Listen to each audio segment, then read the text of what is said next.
மகாத்மா காந்தியின் பெயரால் இத்தனை காலம் இயங்கிக் கொண்டிருந்த தேசிய ஊரக வேலைவாய்ப்பு உறுதி திட்டம் இப்போது பெயர் மாற்றம் செய்யப்பட்டிருக்கிறது. பாரதிய ஜனதா அரசு எவ்வளவு தரம் தாழ்ந்து அரசியல் செய்கிறது என்பதற்கு இதைவிட வேறு சான்று இல்லை.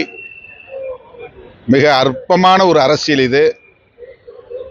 தேசத்தால் உலகத்தால் அங்கீகரிக்கப்பட்ட ஒரு தலைவர், தேசப்பிதா என்று போற்றப்படக்கூடியவர். அவரோடு விடுதலை சிறுத்தைகள் கட்சிக்கு கருத்தியல் முரண்பாடுகள் இருந்தாலும் கூட அவருடைய தேசிய விடுதலை போராட்டத்தை விடுதலை சிறுத்தைகள் கட்சி மதிக்கிறது. அவருடைய பெயரை மாற்றம் செய்ததை மிக வன்மையாக கண்டிக்கிறோம்.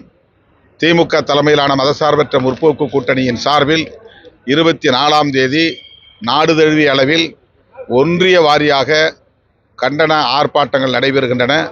அந்த ஆர்ப்பாட்டங்களில் விடுதலை சிறுத்தைகள் நாடு தழுவிய அளவில் பங்கேற்க இருக்கிறோம். 23ஆம் தேதி நடைபெறுவதாக இடதுசாரிகள் மற்றும் விடுதலை சிறுத்தைகள் கட்சியின் சார்பில் முதலில் ஆர்ப்பாட்டம் அறிவித்திருந்தோம். இப்போது அந்த 23ஆம் தேதி போராட்டம் 24ஆம் தேதி நடைபெறும் என்பதை தெரிவித்துக் கொள்கிறோம். திமுக தலைமையிலான மதசார்பற்ற முற்போக்கு கூட்டணி கட்சிகள் அனைத்தும் இந்த ஆர்ப்பாட்டத்தில் பங்கேற்கின்றன. விஜய் நேற்றைக்கு மக்கள் சந்திப்பு இதுல ஈரோட்டில் நடந்ததுல திமுக கடுமையா விமர்சிச்சிருக்காரு. அவருடைய ஒவ்வொரு நிகழ்வும் ஒவ்வொரு பேச்சும் திமுக வெறுப்பை மட்டுமே மையமாக கொண்டிருக்கிறது. அவருக்கு நாட்டை பற்றியோ மக்களை பற்றியோ மக்கள் நலன்களை பற்றியோ எந்த பார்வையும் இருப்பதாக தெரியவில்லை.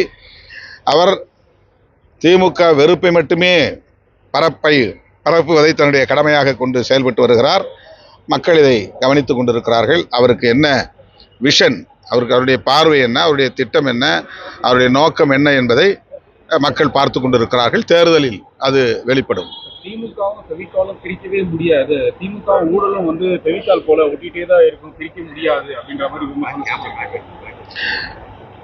இதுக்கு நான் பதில் சொன்னால் மறுபடியும் நான் திமுகவுக்கு ஆதரவாக பேசுகிறேன் என்றுதான் தோன்றும்.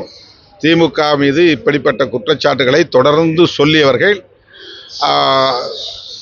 மக்களால் புறக்கணிக்கப்பட்டிருக்கிறார்கள் என்பதுதான் வரலாறாக இருக்கிறது.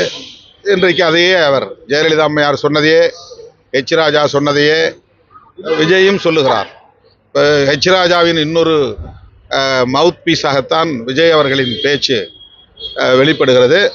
ஹெச் ராஜாவின் இன்னொரு குரலாகத்தான் சீமானின் பேச்சும் வெளிப்படுகிறது. இவர்கள் எல்லாம் யார் என்பது இப்போது மக்களுக்கு வெளிப்படையாக தெரிய வருகிறது. தேர்தல் நேரத்தில் தமிழ்நாட்டு மக்கள் இவர்களுக்குரிய பாடத்தை புகட்டும்.